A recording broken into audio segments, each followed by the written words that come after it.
What's going on, guys? Welcome back to another Straight Facts YouTube episode.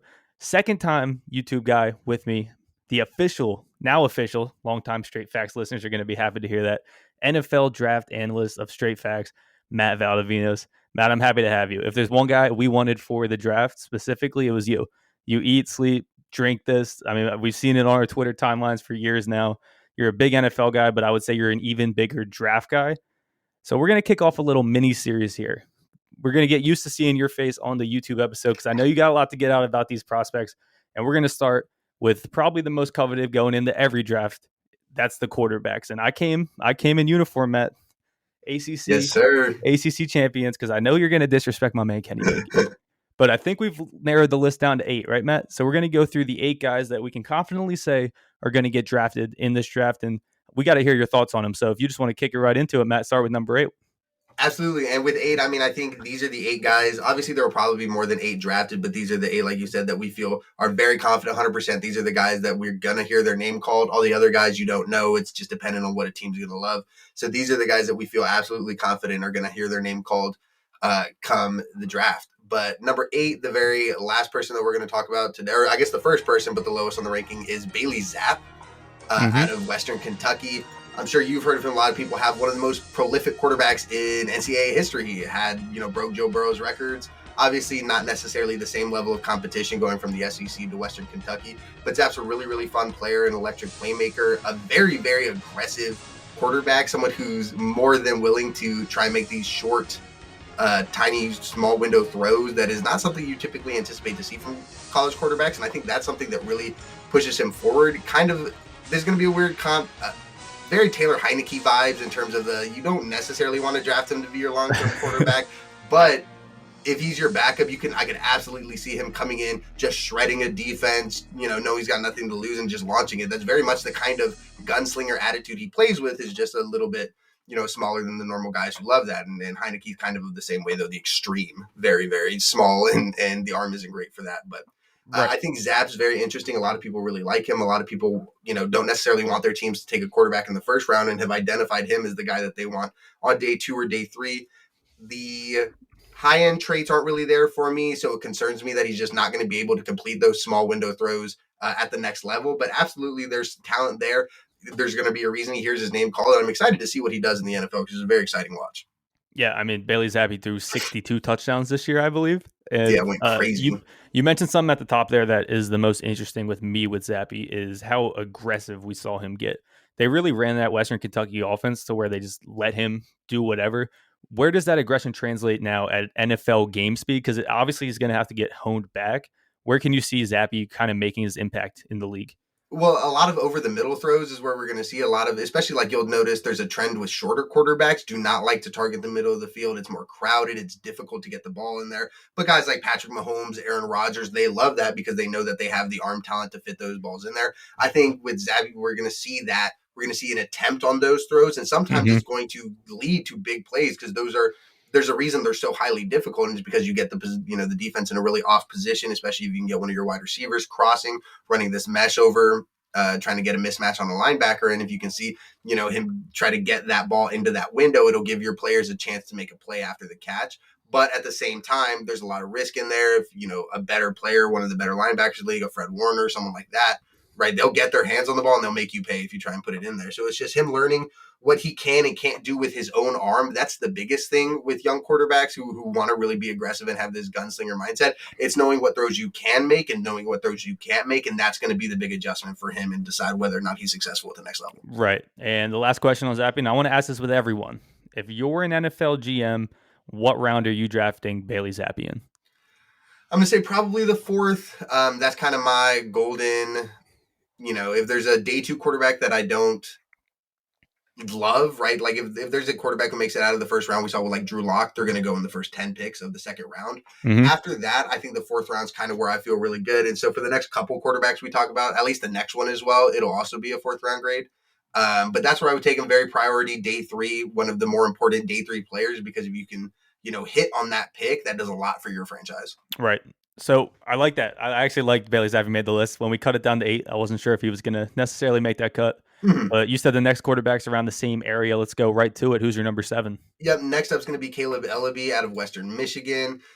Smaller guy, doesn't have huge traits, but was very productive in the system he ran. Was very very efficient. Showed how he can make plays off platform, move around, get comfortable. Ran a lot of pro style concepts that are being run now.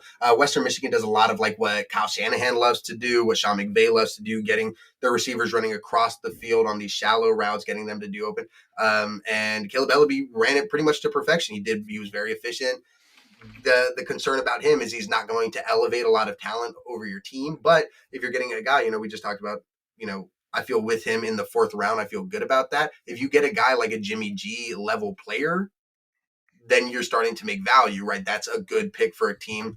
We saw what the Texans were able to do with Davis Mills last year. That just brings value, not having to find someone for that quarterback position. So I think Ellaby brings a lot of that, but he's also able to make plays outside of the pocket if things start to break down, which is an upside swing that guys like Jimmy G don't bring. And I think that Caleb Ellaby finding that nice little efficient while also dynamic play style gets his high-end comp to like a Ryan Tannehill in his best couple years in Tennessee, but with a little bit, smaller frame. Okay. And that one hurts me, Matt, because this man pretty much single-handedly held my Pitt Panthers out of any college football prediction or even a shot at making it last year. So, yeah, I actually saw this one firsthand. He threw for like 350 and 3 touchdowns on no picks against us. I Yeah. like this pick. I don't necessarily know too much about like how his game can translate. What do you think are his biggest really like strengths that you can see going to the next level that maybe a guy like Zappy or other guys on this list, like what makes LB kind of stick out? I think when you look at his ability to take care of the ball, his ability to manage the offense, I think he's the prototypical game manager in the class in terms of he's going to be smart with the football. He's going to take the yards that are there. I think and we'll talk about Desmond Ritter does a lot of this as well. Mm-hmm. But just an intelligent quarterback that is not going to cause harm, is not going to make plays that are going to set your team back. They're just going to take the place that's there, and maybe they're not going to create a bunch for their team, but they're going to, if they're put in a position to succeed, they're going to succeed. I like it. I think, well, based on what I've seen from him, I like him over Zappy. In terms of translating to an NFL level, I think now that you've named him, I know exactly who the next 6 are going to be, and I would pretty much agree that these guys would be above him. So let's roll on to number 6. Number 6, and this is where I think there's another jump. I was pretty high on Carson Strong throughout the process, Mm-hmm. and especially like going into the year, but I was hoping getting another year away from that big knee injury he had early in his career would mean that he would be more open to moving around a little bit, moving around the pocket, maybe getting out of the hashes and trying to make plays in the run. He didn't. He's still very limited to being in between the tackles, a couple steps here, a couple steps there, even more limited than like a Mac was coming out, a Mac Jones. And so I do have some concerns about that. I think that we're just moving away from the type of NFL that pocket passing quarterbacks exclusively are successful, especially with guys like Tom Brady is always going to get the big comparison. Oh, well, if Tom Brady could do it without being a great athlete, why can't? And again, we talk about this every time. That's such a poor argument to make because Tom Brady's really the greatest quarterback of all time. You look at all of the guys coming out, all of the top quarterbacks, all the guys who are succeeding, they're not guys who are just standing there and who are picking apart defenses one by one because it doesn't happen anymore. They're guys who, when things start to break down, they can get out, they can get open, or they can create a little bit of space for themselves and then hit one of their guys downfield in motion. Mm-hmm. And so I really worry about what Strong's high-end success could be on a team that's not very good.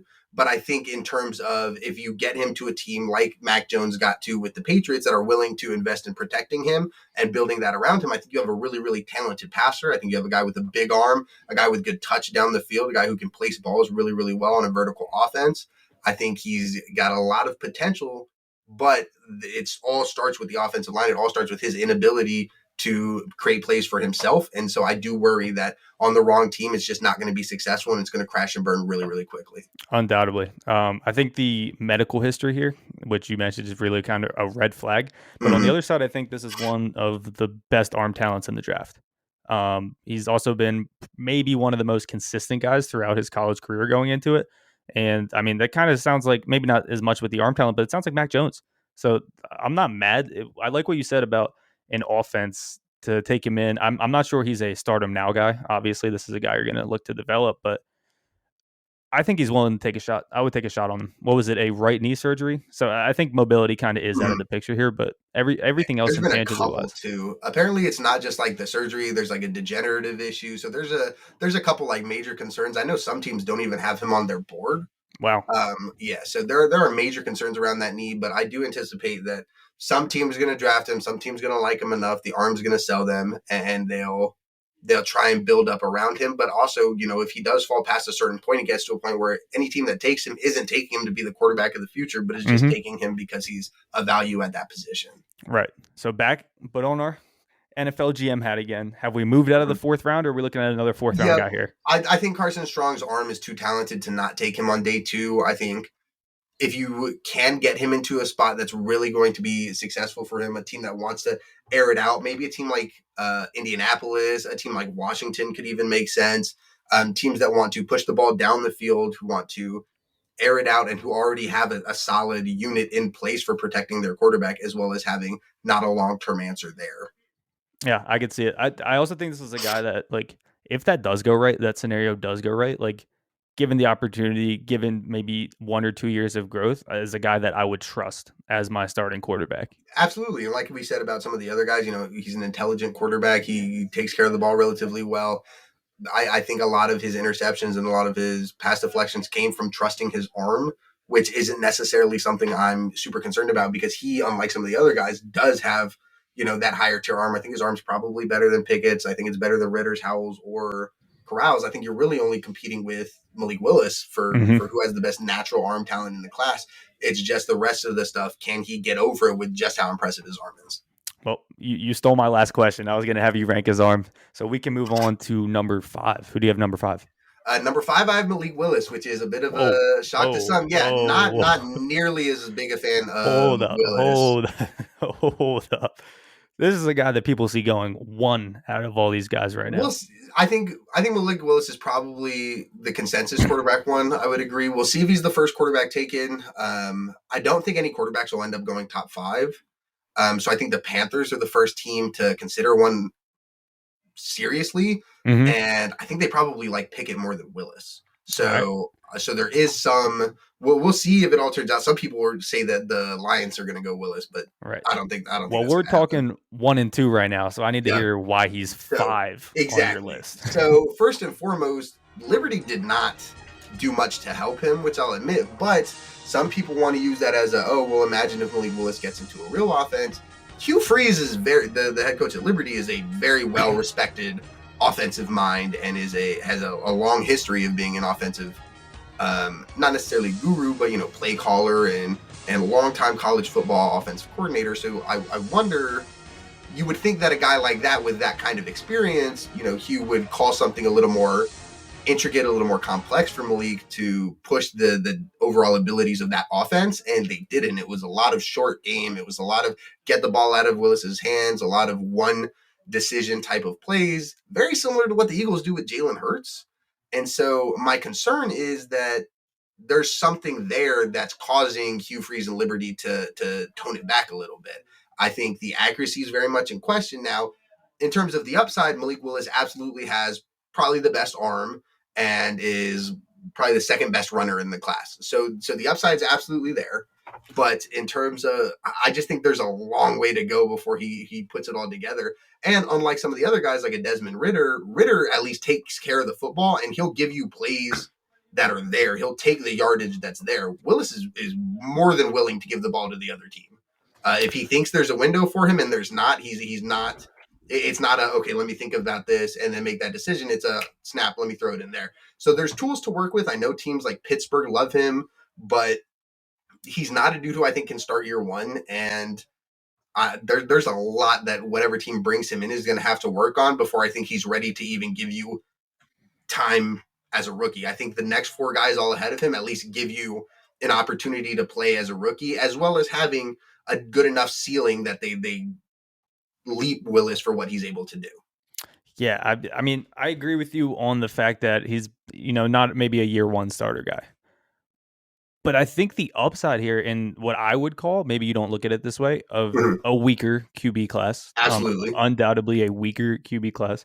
And this is the guy that's really standing out right now, him and Pickett 1-2. I can't see really, and this is where we're going to get in a little bit. I don't really see any other quarterback outside of Willis and Pickett 1-2. I think that is solidified in my mind. And I know we're going to get to your 4 and 3 guys, but I think if you're NFL GM and you're looking to take a quarterback, because now we're talking first round quarterbacks. If you're an NFL GM and you're looking to take a quarterback, you have to take Willis over some of these other guys. No. So my problem is, if I'm a GM and I have to take a quarterback, odds are I'm going to get fired if this quarterback doesn't work. Like that is more likely than not the end case scenario. So to me, if Willis is the most likely to not work out, I can't justify selecting him. If I'm someone like Bill Belichick, I know my job is going to be good regardless. Obviously, not saying that Bill's going to draft Willis, but just saying that's the kind of confidence I have in my seat. Sure, I would take Willis because I think he probably does have the highest ceiling, but he's not only the furthest away from being, from reaching that ceiling compared to the other guys. He's also the furthest away from even being an average NFL replacement level NFL starter. So drafting a quarterback, to me, that I can't even play as a rookie to give snaps to get better, it's just too much unknown to risk my entire job security on.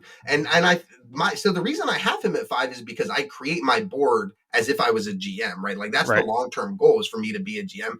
Injuries are included in that, red flags, off-field stuff. I'm not saying that Willis has any of this, but that all goes into the rankings. A lot of people don't do their rankings like that. A lot of people do their rankings like, oh, well, this is just this is my top quarterback. This is my number 2 quarterback. I do my rankings as if my job's on the line, I'm running a team and I have to pick one of these guys for my team. Which guy would I want?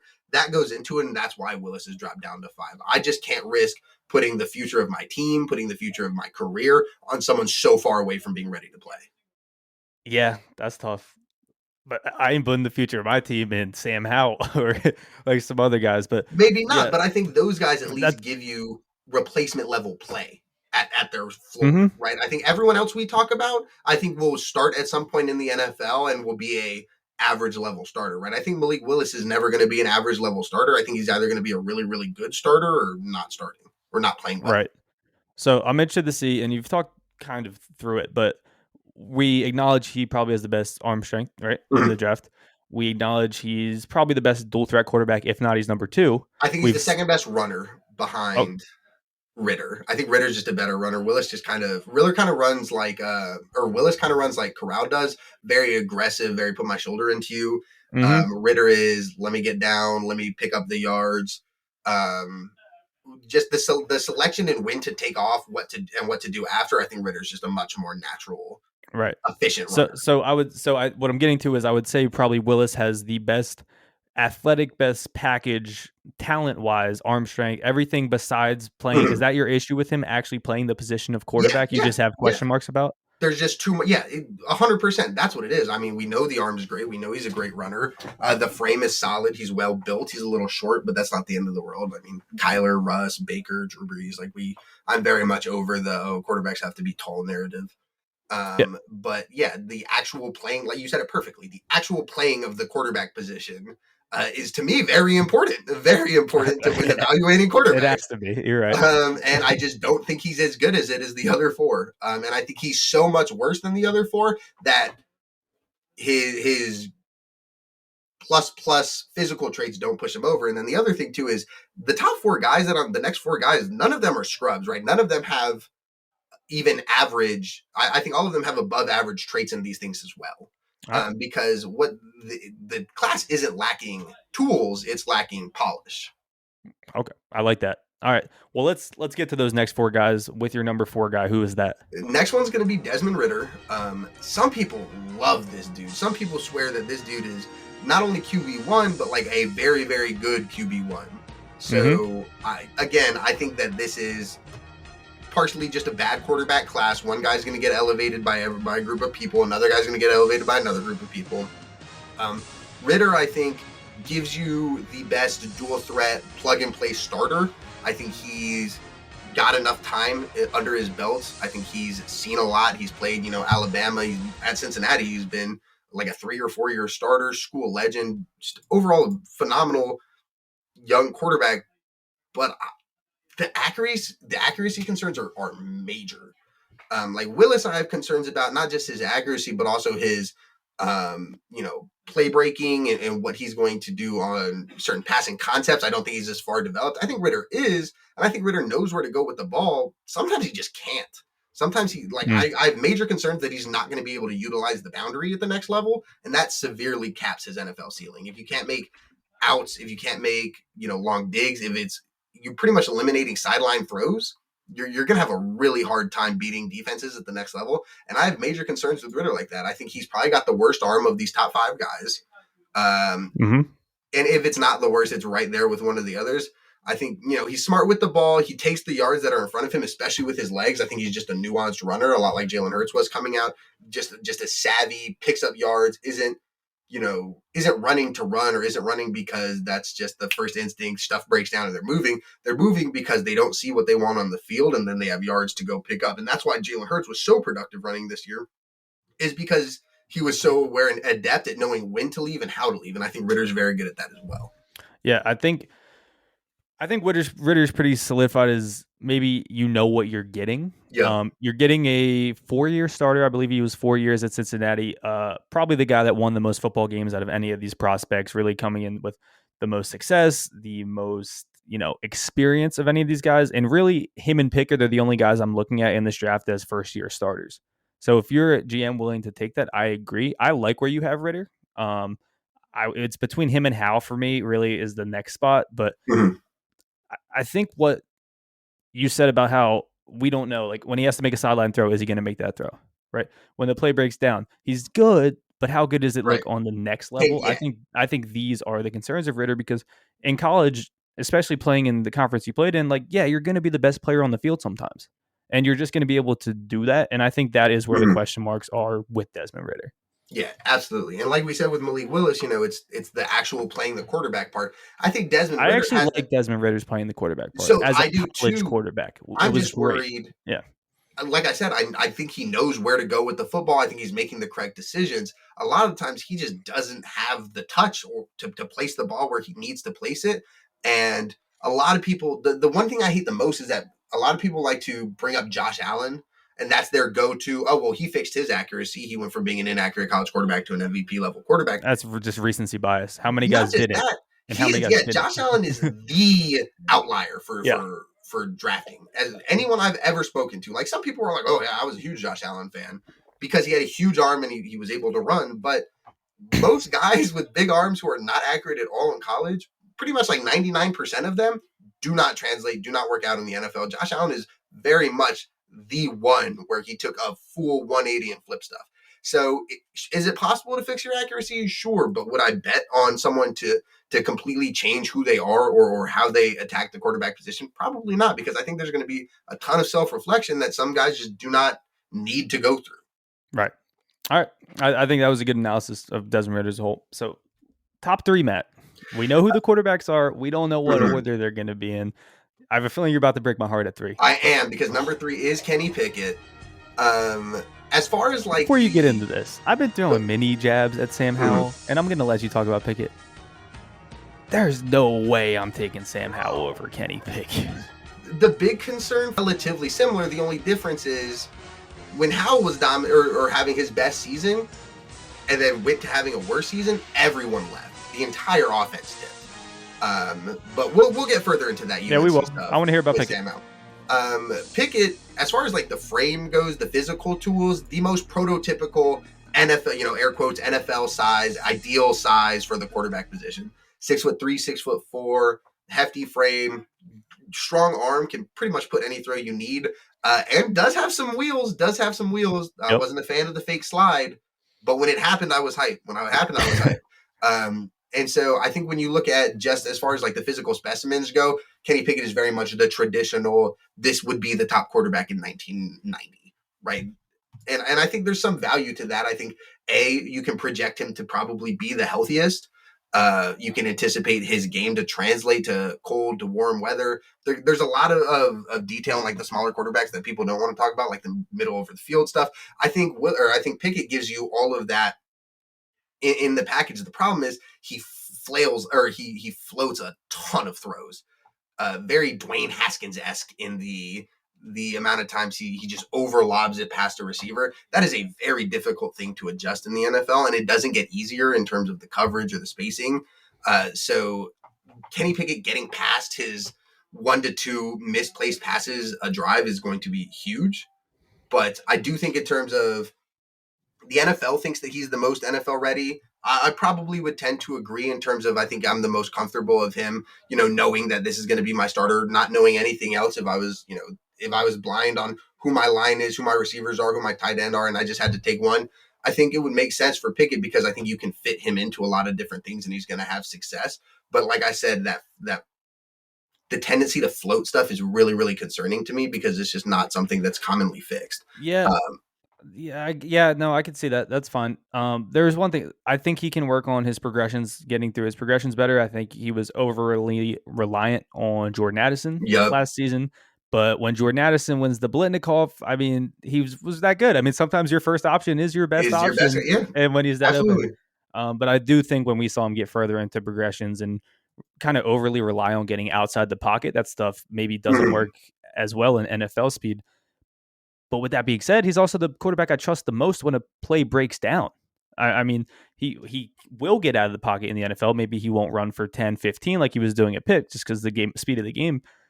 But he's been known to make those. He's been known to turn around, find the tight end coming off the flat on the backside. Like, I think he's the one guy that I would trust putting in the offense right now that I know, and I'm going to have the confidence, is not going to be a bad quarterback. That's the thing about Pickett right now to me, and why I can't have Sam Howell over him, is Sam Howell has a realistic a realistic outcome to where he's a bad quarterback. I think Pickett at worst is an average NFL quarterback.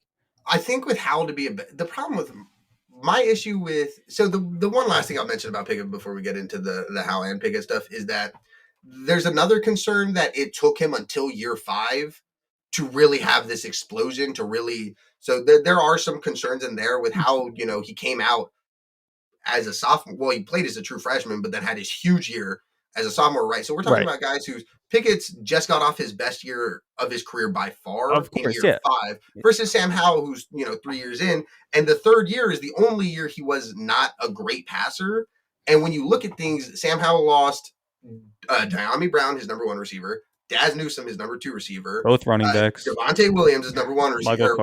Michael Carter is number 2 running back, his number 1 tight end, and 3 offensive linemen. So they lost a ton. And I would like to throw in, and given all that, we're still like the second favorite to win the ACC. I mean, it's not like the team was bad. I think the team was bad. I think the reason they were the favorites to win the ACC is because of Sam Howell, and Sam Howell pretty much alone.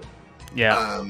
I think just having him was the big reason that UNC, not just UNC, but everyone thought that UNC was the team to beat besides Clemson in that ACC. Obviously, it didn't work out because Kenny Pickett exploded, not anticipated by much. Mm-hmm. And I think scouting isn't just a 1-year thing, right? It's important to look at the entire career arc. I agree, and I would agree Howell's career arc, but it is a bit concerning though that his last season, the season before he goes into the NFL, is the one where we saw him take a step back. Sure. And I think how much, actually, that's a bigger question. You are the draft guy here. I mean, you know this. How much stock do you put into that when a guy, maybe is supposed to be the next guy up, has a little bit of regression, but coming back is still in this conversations? How much stock are we putting into last year, Sam Howell? I think context matters, right? I would take Sam Howell's sophomore year, and I would use that to evaluate him just as much. I hold just as much stock in his second year as I do in his third year, because I think it's important to notice that he's not playing with NFL talent in his third year, right? He's not playing with guys who are consistently getting open. And I think one thing that speaks about his competitive toughness is as everything falls apart in his passing offense and he loses both of his his running backs, he took on the burden of being the team's lead rusher. And I think that's something that speaks huge implications to the type of player he is, in terms of, this is not a dude that we thought was a good runner. This isn't someone who we thought was even a plus runner. And he went out and gave you like 800 rushing yards this year because they really didn't have anything. There were a lot of times where, all right, there's not shit to do here. Let me put my shoulder down. Let me go pick up some yards for the team. I think that's a big thing that gets kind of thrown under the rug, is the improvement he showed being able to, if something's not there, go make a play. That was a big concern we had about him after his sophomore year was, okay, well, what are you going to do when you don't have De'Ami Brown and Daz Newsome? And he still found a way to be productive. He still found a way to go get yards and to keep his team in games. And I do think that speaks a ton of volume. Obviously, not necessarily the most consensus QB2, but I think I've spoken to a lot of people, and I think Howell has the least amount of haters around him or people who expect him to fail, because I think he's probably he's got the smoothest throwing mechanic, a smooth lower body. He's accurate at all levels of the field. His deep ball is gorgeous, and he proved that he can run. I think the reason that Corral's my number one and Howell's my number two is because I feel that they're the best blend of guys who could maybe start right now or play soon, and also give you some type of upside. Kenny Pickett, right, probably the best quarterback to start right now in terms of, you don't know what's going to happen, but already older than most of these guys. He's getting into really what he's going to be. Corral is still like 21. I think Howell's still 21. They've still got a chance to define their bodies a little bit, maybe add on a little more strength. You know what you're going to get with Pickett. You know what you're going to get with Ritter. And then with Willis, it's, you don't know what you're going to get. And that's the big thing. You've got this huge ceiling, but you've also got this pitfall of a floor. I think with Howell, you're finding that blend in between both of them. And in such a bad quarterback class, like I said, taking on the mantra of a GM or trying to figure out how I would do or who I would take, it comes to, I want to take the quarterback who's least likely to get me fired, but also gives me the chance at a high-end level player. And I think Howell doesn't have the same ceiling that Pickett or Ritter or Willis do, but is giving you more than Ritter or Willis in terms of his floor. No, I like how you explained that. And least likely to get you fired is pretty funny, because there probably are some GMs that are thinking they need to take a quarterback right now. That's going through the back of their mind. Yeah, if you mess up, you are going to lose your job. That's some GMs, maybe they get a second opportunity, but head coaches do not. And so there's a lot that weighs into taking a quarterback, and it's more than just, oh, this guy could be the best or this guy has the best arm. A lot of it is you have to weigh whether or not the likelihood of them hitting and just how good they can be. And that's how my rankings came about. Yeah, that's fair. To me, honestly, Howell is probably the biggest question mark of this top tier. I'm going to put him in tiers. Obviously, like Zappy and the other fourth round guys, you're taking shots. You're taking a fourth round quarterback. Yeah, this exactly. is somewhat of a shot. But now that we're getting into this more first, second round range, to me, he is a question mark. And I see what you're saying about how he has that upside, how he has, a lot of skills currently. He's still young, and you don't think he could fail. Or not that he can't fail, but you don't think the floor is as low as it is with a guy like Willis. I'm kind of leaning more towards that flow. So either you're too high or I'm too low. You Definitely are the expert possible. here. So if you got to pick a side, I guess we got to trust you. But this is a guy to me that we're just going to have to see the career play out. And to be honest, at the end of the day, I've recently, like probably last year, I realized that quarterback rankings really don't mean anything to your ability to evaluate the position. At the end of the day, if a quarterback's going to be successful, it's a combination of where he goes and how he, attacks the position and how he goes after wanting to be the best that he can be. Because Patrick Mahomes, if he gets taken by the Bears second overall that year, is not Patrick Mahomes that we know. He's not going to win an MVP. Right. There's a lot that goes into it. And I know, and it's the scheme. I know the whole system QB is like a meme with Tom Brady. Obviously, Tom Brady's great.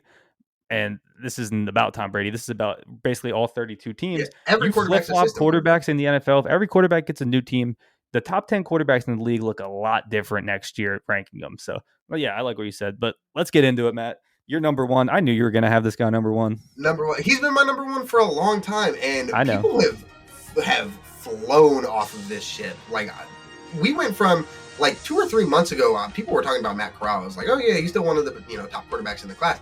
Now I see like a bunch of people that I respect are like, oh yeah, no, this dude reeks. And I think people just got he was just the first quarterback that everyone was on because he was the first quarterback to not, coming into the year. Obviously Pickett wasn't huge yet. Ritter was, had some concern. I think he played Ohio State in the first week of this year or last year. They got dominated. And so, Matt Corral, you get a productive SEC quarterback who's, he's displayed impressive traits as both a runner and a passer. The lean frame kind of concerns me with his rushing upside. He has to learn to stop taking as much contact and to be a little more willing to go down to the ground or stop at the sideline. But it was a RPO heavy offense with Lane Kiffin at Ole Miss. Some people take, choose to use that against him. That's pretty much what Mac Jones came out of Alabama when they were running it with him. That's also RPO becoming an dominant. NFL offensive. Like you need to be able to do the RPO. Absolutely. Yeah. Absolutely. And so I think, and on top of that, you still have to execute the RPO properly. You still have to make the correct decision, and you still have to give a well-placed ball. And most of the RPOs that he's running are plays that are over the middle of the field, that are small windows, that are difficult throws. And so people were saying that, oh, this won't translate, or this is, it's kind of shocking to me. I think he was a guy, if you watch Desmond Ritter play Alabama and then watch Matt Corral play Alabama, I think you get a clear description of where these two players are at in terms of their readiness to play higher end competition. I think Matt Corral, there's a lot of value in having played consistently SEC defenses, having played them well, playing with receivers who know how to run an expansive route tree like Elijah Moore. I think there's a lot of value that Matt Corral gives you. In terms of the frame, probably the weakest of the top guys, kind of skinny, coming off the injury. There are some concerns, but dude is a superb competitor. Teammates love him. Super widely respected all throughout Ole Miss. Even the guys at Florida still talk highly of him.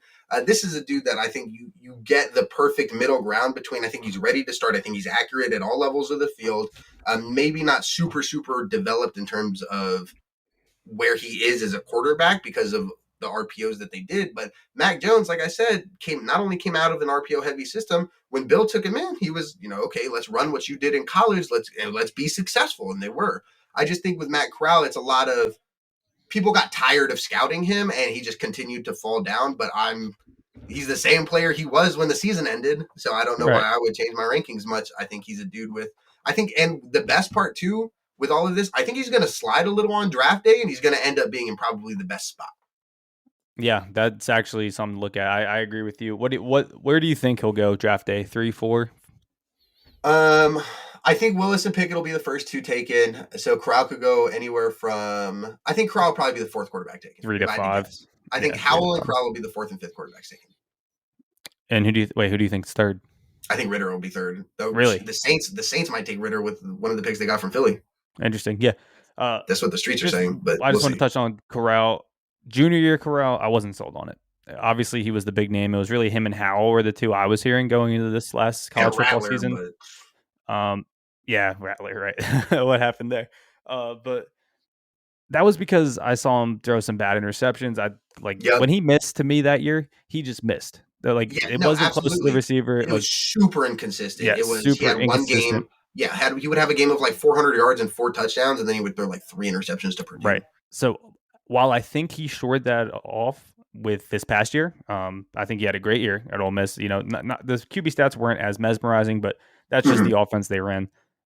I'm not sure he has the deep ball that I want to see out of my number one quarterback. That's kind of where I lean back. I think Corral's 3 in my mind. I'm not mad where you have him. I mean, I go Pickett, Willis, Corral, no doubt, and everyone else is kind of tough for me to even want on my team as a quarterback in this draft. So I'm not mad that he's 1, but the deep ball is a little concerning to me. Yeah, and I think, and that makes sense. I think he has the arm for it. We haven't seen him really throw it. That's what it is. Yeah, and that's what it is. But I think, and that's why I'm not too concerned. I think he's displayed ball placement throughout his career, and I feel very, very comfortable about the arm. I think the arm's better than Ritter. I think the arm's probably better than Pickett's, and probably better than Howell too. I think I probably like Corral's arm the most besides Willis's. And so, to me, I think the tools are there. The accuracy is there, the playing the quarterback right, like that we talked about there. And he's more than willing to pick up yards with his legs and create out of structure.